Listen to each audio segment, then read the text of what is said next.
Aquilo, Season 4, Chapter 14, Cooking Up Solutions. The recipe to slay a demon is not a complex one. I think back to my macaron sprite, the one I gave Annabelle to take care of while Stefan stays at my place. When not conjured through fey magics, macarons also have a fairly simple recipe. You could count the ingredients on your fingers, and they are, for the most part, things you'd find in any baker's kitchen. Powdered and granulated sugar, salt, eggs, and the ubiquitous vanilla extract. The only tricky ones are almond flour and, depending on the specific recipe, cream of tartar. Even the instructions, at face value, aren't complicated, and no exotic tools are required. Yet, it's far easier to mess up macarons than it is to get them right. At least on your first few attempts. It's a recipe that requires finesse, attention to detail, and patience. Egg whites must be beaten just so to get the right stiffness. Your technique to fold ingredients into one another must be flawless lest you collapse your batter. Waiting time before baking must be as precise as the time in the oven, and balanced to the size of the macaron and the ambient air conditions. Oh, and don't forget to tap your baking sheet a couple of times to release air bubbles. The list goes on, all so you can get a batch of perfectly round, hard on the outside but soft on the inside macarons.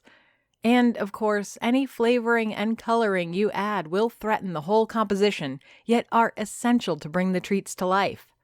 Only so they can then be consumed in 1 or 2 bites. Demons are like that. At least from my limited understanding of them. The creatures can be killed by any number of conventional means, but they have a tricky way of putting themselves back together. The ingredients to avoid this are simple enough. A weapon of some magical capacity, and someone either dumb or courageous enough to wield it. Mayors Lagasse and Byrne are the secret guardians of Aquilo, twice a year picking up arms against the damned that spill forth from some secret hell portal. They have the know-how, they have the equipment, and yet even they have been known to mess up a batch of macarons, if you know what I mean. I've seen members of the Inquisition stand firm against a raging demon themselves, fearlessly unloading firearms, rending my cafe to shreds in the process.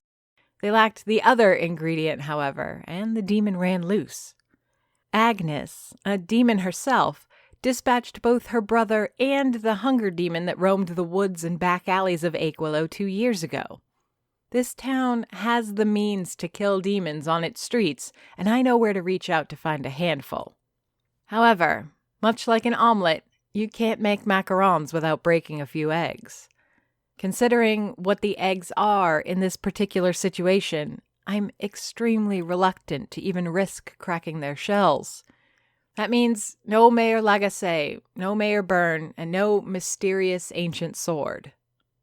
"What's the plan?" Gulliver asks, parking his truck in front of the Aquilo Cafe. The 3 of us have been quiet on the way back to town. We hung around the Remington residence almost an hour after my epiphany, first to try and gain access to Julia and warn her, but eventually only to wait and see if Vicky would indeed show up. Eventually, Ophelia fell asleep on Gulliver's shoulder, and even I was beginning to nod off. Vicky isn't going after Julia. I think we all knew it at that point. Adele had the right of it. We envy what we don't have. Assuming I'm right, this time, and this is an envy demon, then it'll go for something else it feels entitled to. "The plan is coffee," I answer with a whisper. "All the coffee my bladder can handle." "We're burning the midnight oil?" As if he were handling a Fabergé egg, Gulliver lifts Ophelia's head from his shoulder and lays it back onto the driver's seat. I catch myself being jealous, not only of the attention, but also of the ease with which she fell asleep. Unburdened with the weight of responsibility, she can fall prey to the same pull of slumber I'm forced to resist.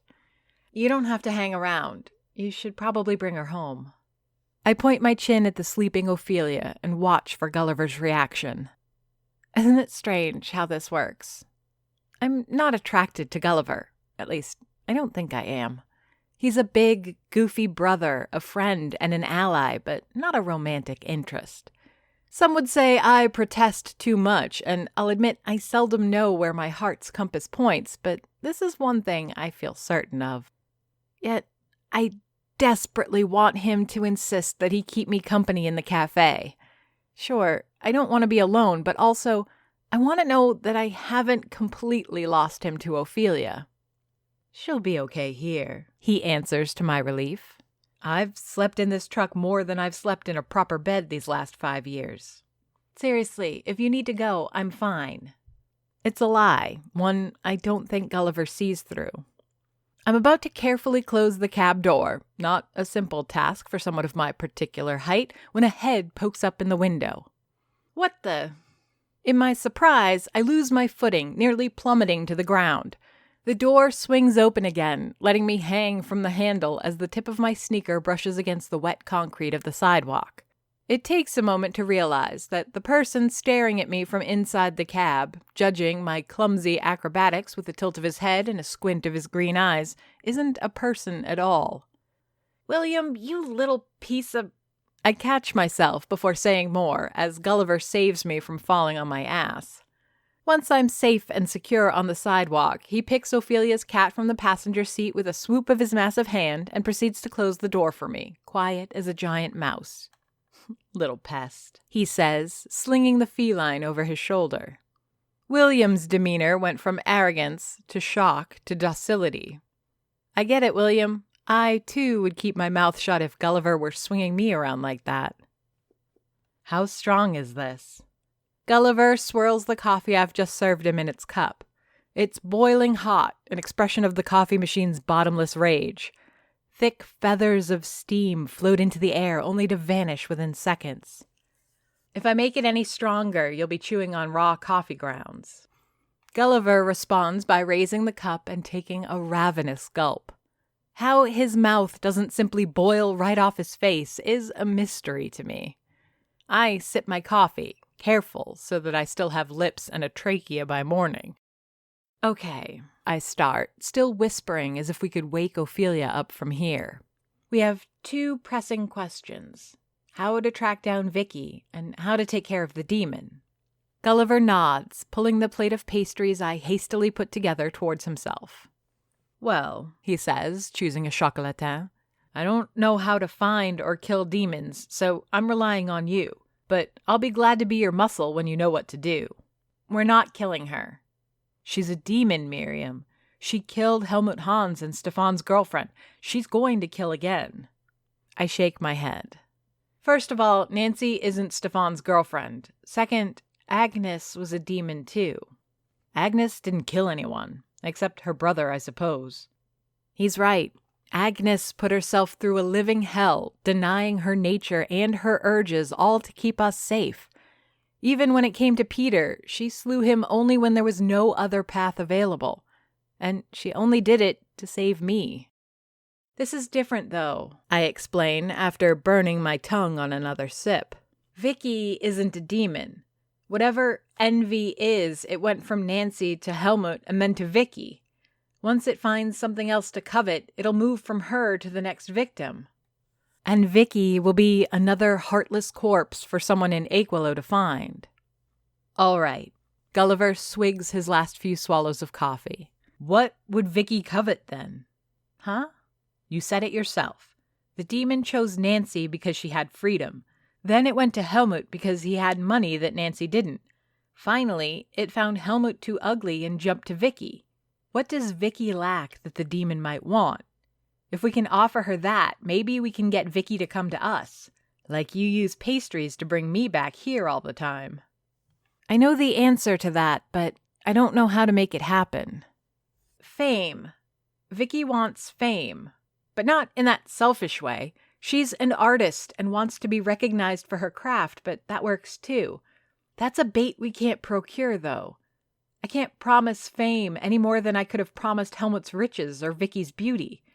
And even if we did, what do we do once we have her? The 2 of us fall silent. Gulliver reaches over the counter to grab the coffee pot and serve himself a refill. Meanwhile, I poke at my pastries, feeling the give on a brownie and appreciating the crunchy surface of it. I look at the thin layer of grease left over on my finger, going through the ingredient list behind this dessert, like a mantra to calm my mind. The sugar, the eggs, the cocoa powder. I could recite the composition of everything on this plate from memory. I could even tell you the potential magical properties of several of these ingredients. I think of a specific recipe for pistachio marzipan petit four, a treat to sate the insatiable. How many of these did I bake over the months before Agnes killed the hunger demon? Could I bake something similar for an envy demon? After all, isn't envy but a hunger for the soul? I look up at Gulliver, deep in his own thoughts. I wonder how much of this he's done with Doris in the past. My gaze then turns to William. The cat is asleep on the counter next to the bowl of water I gave him. He's located directly under one of the ceiling lamps, soaking up as much light and heat as he can, as cats tend to do. William must be particularly hungry for warmth, used to spending his time hidden in a bag of wool at all times. Wool, sugar, needles, and spoons. Such unlikely magical instruments.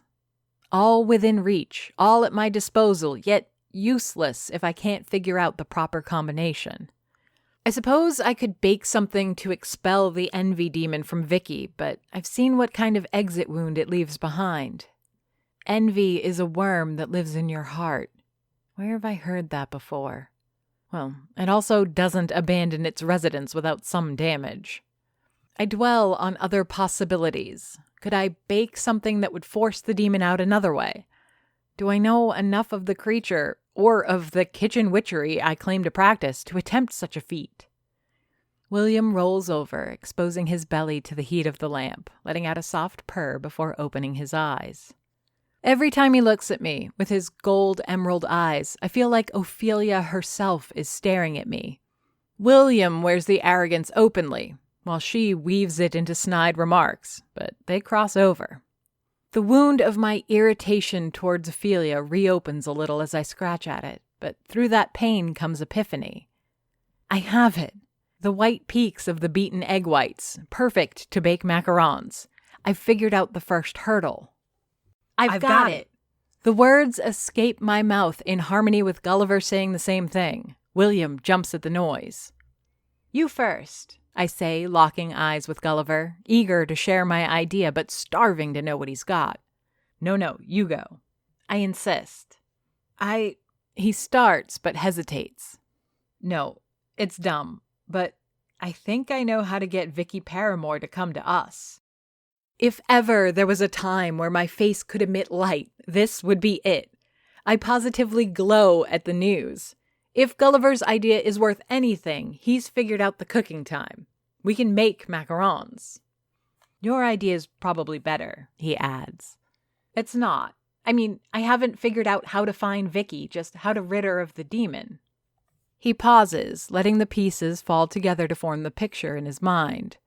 As the image coalesces, his mouth stretches into a smile and then opens to reveal his gleaming teeth. Really? Really, I answer, surprised to feel a smile on my own lips. Go wake up your girlfriend. I'm going to need her help. You want me to what? Ophelia, drowsy and sleepy, sits at my counter. I made an effort to make sure her cup of chai latte was set in front of her preferred stool. William is curled up in her lap, and his purrs can be heard clear across the dining room. She scratches him behind the ears with expert fingers. Judging by the look of naked pleasure on the cat's features, I'm guessing that her knitting skills translate well to this function as well. I imagine, for a moment, Ophelia and Gulliver sitting together on a couch, those fingers giving him a scratch at the back of the neck as they watch television or a movie. The jealousy is there, of course, but something has changed, though it's hard to put my finger on exactly what. I want to commission a sweater, I explain. Gulliver is gone on his own mission, leaving me and Ophelia alone with William. I've donned my apron and fished out my notepad and pen. On the counter next to me, I've put my wooden spoon. All my weapons are arrayed before me. I have sweaters I could sell you. What do you wear? A large? Medium? The comments wash over me without so much as a bite. I think I've seen through Ophelia. Oh, there's a lot left to unravel. Who she is, why she's in Aquilo, these remain a mystery. But I've pieced together her insecurities. I know the root of those persistent jabs towards me. And with understanding comes immunity. Up to a point. Small, actually, and it's not for me. It needs to be a sweater that can mend the most broken of hearts. She swallows from her mug, holding it with both hands to better soak in the warmth. The veil of slumber is slow to peel from her eyes, but I can see understanding take shape there. You figured out a way to save your friend? I think so. The amount of uncertainty I allow to slip through my answer is so well calculated that I think even Stefan would be impressed. It's a measured response, a lowering of the guard that lets her see weakness. In a very subtle, almost subconscious way, I'm telling Ophelia that she's not alone. I'm going to make her strawberry basil galette. She frowns and smiles, condescending and derisive. You're going to bake the demons some treats? That's the Dufour solution? You knit a sweater to banish a ghost. That was so much more than knitting a sweater, Miriam. You have no idea what went into putting Gary Remington's spirit to rest. It's a month of study and practice, carefully crafted to build a bridge between today's tragedy and the Remingtons' happier past, not some improvised, clumsy solution to a problem I barely understand. Ouch. I grit my teeth at the implication. She's not wrong. I am making things up as I go along. And I didn't know she'd been at this so long. When did Julia first contact her? Is that why Ophelia is opening a shop down the street? All questions for another time. Look, I stare her right in the eyes. You got me. I don't know what I'm doing. Every step I take, it's under the light of a new sun. I'm an incredible cook, better than anything you've had the opportunity to taste. But all this demon and ghost stuff, if you have anything to bring to the table that I don't know, I'll be more than happy to listen. Because right now, the only plan I have is to bake my way out of a problem. I think I can manage that part, but I need help for what comes next. I need someone who clearly knows better than I do. I take a deep breath. Aquilo has been a long exercise in managing my ego and learning to balance the expectations I have of myself. If the last 2 years have been lessons, Ophelia is the test, and this is the final question. I need you. You're the one who knows better than I. Bakers have this thing. I'm not sure how aware each of us are of it, but it's something I've observed in class. I call it the certain doubt. There's this moment during every bake upon which everything hinges. I've seen it expressed in my fellow students on so many occasions. I've felt it myself. I've even seen it in Chef Gagnon. It was during our second class on baking cakes that I noticed. He'd been talking theory and asking questions tailored to belittle those who answered incorrectly, all while a chocolate sponge for a roulé sat in the oven. This isn't something he could bake in advance. The technique he had to show us required the sponge to be fresh out of the oven so he could roll it into a towel and give it its shape. Such a subtle thing it was that Chef Gagnon did that day. For a second, before opening the door to the oven, hand on the handle, he paused and frowned. Of all the time I spent in that man's horrendous presence, this was the only time I remember him being human. Probably because he was having a reaction that I could relate to. Like me, like all of us, he felt the sliver of doubt about what he was going to see. Understand this. We have all messed up a bake, usually dozens of bakes. That crushing disappointment is like a hot brand, no different from the scars on our wrists from where we've burned ourselves on the oven door. Every time we go through the motion, we're reminded of those failures and the naked fear that the nightmare could repeat itself. It keeps us bakers on our toes. It's our going to work naked dream. And I'm feeling that right now. The certain doubt. I know what to expect from a bake. a cloud of steam to obscure my vision, fragrant with the smell of cake, sugar, chocolate, and other ingredients. Then, as I blink away the heat, I can see my sponge, ready to cool and be adorned with buttercream and piped decorations. What I expect from Ophelia is a victorious smile, one that burns a little until the heat dissipates, replaced by her offer of help. The smile, however, never comes. Instead, she and her cat keep staring at me, boring holes in my skull with their eyes. Regardless of how much I study her features, nothing betrays Ophelia's train of thought. Not a twitch of her fingers or of William's whiskers, not a tremor in her lips. It takes forever before she even blinks, and that's only so she can shift her eyes to that one spot above the register, to the spoons. "No," she says, stone-faced. "What do you mean, no?" "I mean, I can't be that person." She gets up, allowing her cat to jump into her knitting bag. Ophelia shoulders the lot, seeming to carry a much heavier weight as she goes about it. "You can't or you won't." I hate the question. It sounds so stupid coming out of my mouth, but I need to know. Ophelia makes it to the door, slowly pulling it open before turning. She looks ready to bolt, sure that I'll hate whatever her answer is. "I won't." What a sight I must have been when Stefan found me. I got the galette done. In fact, of all the steps on this journey to banish or destroy an envy demon, this has so far been the easiest. Why wouldn't it be? It's baking.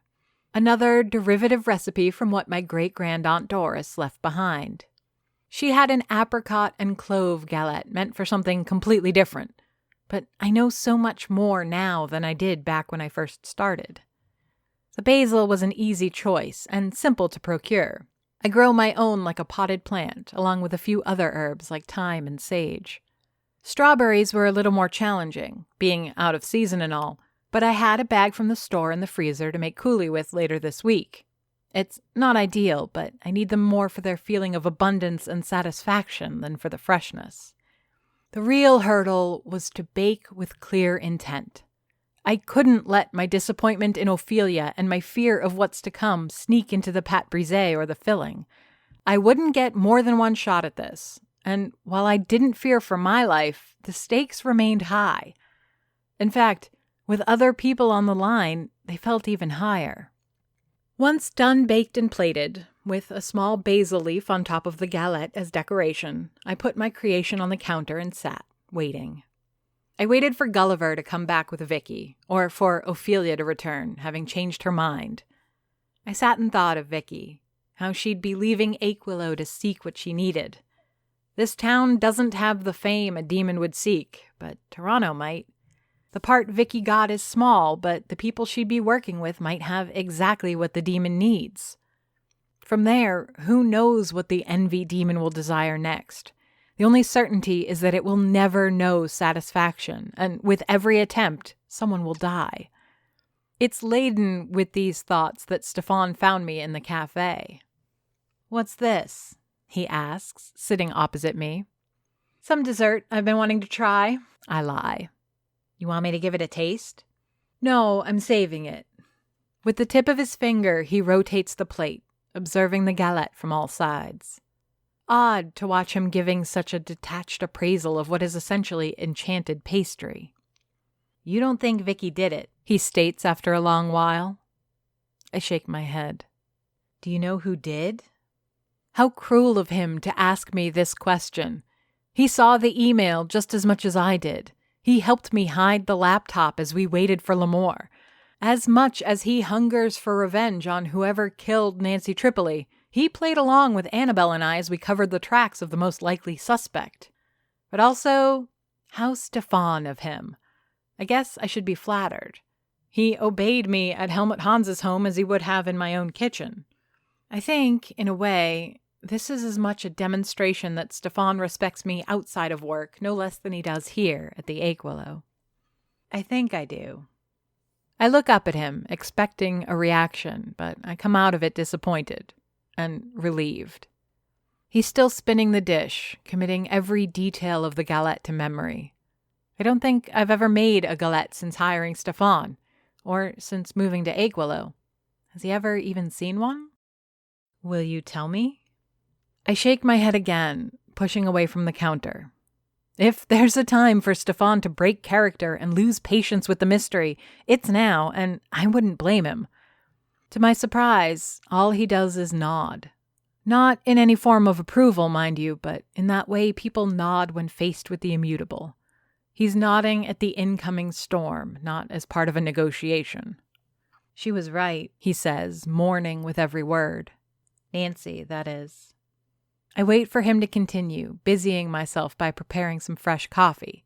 The night isn't that old, and Stefan is wearing what he had on when we left the police station. I'm not even sure he went up to the apartment, but if he did, he found no sleep there. There's no place for people like her in the rest of our lives. I tried to show her that she wasn't an afterthought, at least not to me, but she never believed it. And in the end, she was right. The pain of admitting as much is something raw and new for Stefan to express. I've seen more emotion out of him in the last few days than I've had the opportunity to observe in months. It's a tragedy that none of them were positive. Clara Payne, Anais Duchesne, Candace O'Neill, Nicoletta Duave, and Hannah Sheridan. The names escape me without effort, each perfectly etched into my mind, burned upon my brain in such a way as to never be forgotten. Pardon? Clara, Anais, Candace, Nicoletta, and Hannah, I repeat, serving the coffee. The girls who were killed in the weeks prior to and following my arrival in Aguilo. Detective Lamore is the one who identified them to me. Gave them a name, but also an identity. I know you're right, and that to most people, someone like Nancy might be disposable. But he remembers each of them, their families, and their circumstances. In a way, each girl is still alive in his mind, demanding that their murders be solved. They're alive in my heart, too, craving rest. And there's no doubt that Nancy is on that list for Lamore now, along with Helmut. Another nod, but one that seems a little lighter. And you? She's in my heart, too, I admit, realizing how much I meant it. And I hope someone, Lamore, me, anyone, finds a way to put them to rest. It's my turn to give the plate a spin with my finger, observing my handiwork. This galette, my weapon of vengeance against the demon that killed Nancy Tripoli and Helmut Hans. How many more demons will there be after this one, assuming I can get the better of envy? You owe me, you know, he says, more quiet than ever, for not telling me. You owe me. I know. Stefan is gone by the time blinding lights appear in the window. For a second, I fear that I might have slept through the dawn. The rest of the night vanished in the blink of an eye. I tear up for a moment, my retina overwhelmed and my irises struggling to keep up. When I do manage to focus again, I recognize what I'm seeing for what it is. Though the heavy rumbling of a monstrous engine certainly helps my guess. Gulliver is back. How long ago did he leave, and more importantly, where did he go? He said, with the kind of excitement that comes off as terrifying from Gulliver, that he had a solution on how to get Vicky. For a moment, I wonder if he perhaps took the shortest road and ventured to her home, kidnapping her. Not only that, but as terrifying a possibility as it is, I strain to find a flaw in it. It wouldn't be ideal, but considering what I plan on doing to Vicky and the Envy Demon, it might be the lesser harm. Headlights flash off, plunging the streets back into abject darkness. Even the street lamps can no longer reach into the Aguilo Cafe, obscured as they are by the towering shadow of Gulliver's truck. I blink away the spots in my eyes, listening to the door slamming shut and loud voices talking and laughing. There's something spine-chilling about the familiar cadence and words that filter through the commotion. Some preternatural instinct guides my hand, picking up the strawberry basil galette, carefully hiding it in the kitchen refrigerator. Like a mother who knows when her young are at risk, I can sense that my galette is no longer safe. Worries, cold and dark, are slowly confirmed as the chimes to the Aguilos sing their joyous song. The door swings open and in walks Gulliver, carrying a large box full of disorganized electronics and computer equipment. Microphones, headphones, tripods, cameras, ring lights, and a snake's nest of cables and wires, all protruding from a cardboard filing bin. The smile on his face tells the tale of a mission well accomplished, something that, as the nature of his quest is revealed, leaves a lot to be questioned. Behind him, striding with all the confidence of a child at a candy-eating contest, walks his prize. It's one thing to talk to him on the phone and ask for his advice while sharing a game of ghost hockey, and quite another to have his particular presence in my coffee shop again. "Miriam!" he screams with utter disregard for the neighbors. "Ghost Moose here tells me you need a celebrity." Aquilo is written by J.F. Dubow and narrated and produced by me, Amy Frost. If you enjoyed this podcast and would like to hear more, please rate and review us on Apple Podcasts or your preferred podcast platform. Want to support the show? Buy us a coffee. Go to ko-fi.com/Aquilo to donate. Aquilo has a Patreon. Visit patreon.com/Aquilo for details. Follow us on Facebook, Twitter, and Instagram under the username Aquilo.